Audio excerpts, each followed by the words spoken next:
एक पूल ज्यावर एक बस, काही छोटी वाहनं आणि पादचाऱ्यांची वर्दळ होती. अचानक पुलाचा मध्यभाग कोसळतो आणि एक मोठा आवाज होतो. कोणालाही काही समजण्याआधीच पुलावरील लोक पाण्यात वाहू लागतात. ही घटना आहे कुंडमळा इथली. नमस्कार, मी मोना येनपुरे आणि आपण पाहताय सिविक मिरर. पुण्याच्या मावळ तालुक्यातील कुंडमळा परिसर. इंद्रायणी नदीवर असलेला पूल अचानक खाली कोसळला आणि मोठी दुर्घटना घडली. रविवारी दुपारी 3:30च्या सुमारास ही घटना घडली. याची माहिती मिळताच NDRFची टीम, पोलीस यांच्या मदतीने बचाव कार्य सुरू करण्यात आलं आणि ते अजूनही सुरू आहे.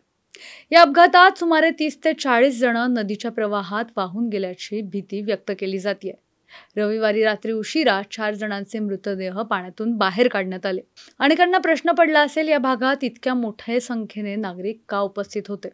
तर त्याचं कारण असं, कुंडमळा हे ठिकाण पुणे शहरापासून अर्ध्या तासाच्या अंतरावर असणारं सर्वात सुंदर पर्यटन स्थळांपैकी एक स्थळ आहे. त्यात काल रविवार असल्याने इथे पर्यटकांची मोठी गर्दी जमलेली.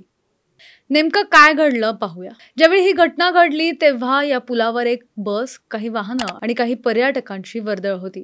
अचानक पुलाचा मध्यभाग कोसळला आणि एक मोठा आवाज झाला.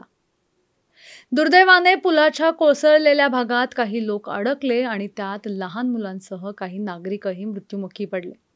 3 जणांसह यात एका लहान मुलीचा सुद्धा मृत्यू झालाय.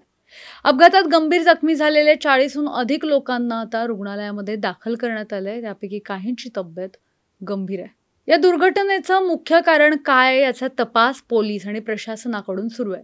पुलाच्या तांत्रिक तपासणीसाठी एका विशेष समितीची नियुक्ती करण्यात आली आहे. पुलाची अवस्था काही काळापासून धोकादायक होती आणि त्यावर योग्य देखभाल न झाल्यामुळे हा अपघात घडला असल्याची दाट शक्यता वर्तवली जाते. काही तज्ञांचं असं म्हणणं आहे की अनेक ठिकाणी धोकादायक आणि जुन्या पुलांची अवस्था चुकून दुर्लक्षित केली जाते आणि यामुळेच अशा घटनांची शक्यता निर्माण होऊ शकते. यावर प्रशासनाने अधिक सजग राहून तपासणी करणं अत्यंत आवश्यक आहे. कुंडमळा येथे पूल कोसळल्याच्या या अपघाताने सर्वांनाच धक्का बसलाय. त्यामुळे पावसाळ्यात अशा ठिकाणी जर पर्यटनासाठी जात असाल तर सावधगिरी बाळगा. आणि अशाच माहितीपूर्ण व्हिडिओ पाहण्यासाठी सिविक मिररला सबस्क्राईब करायला विसरू नका.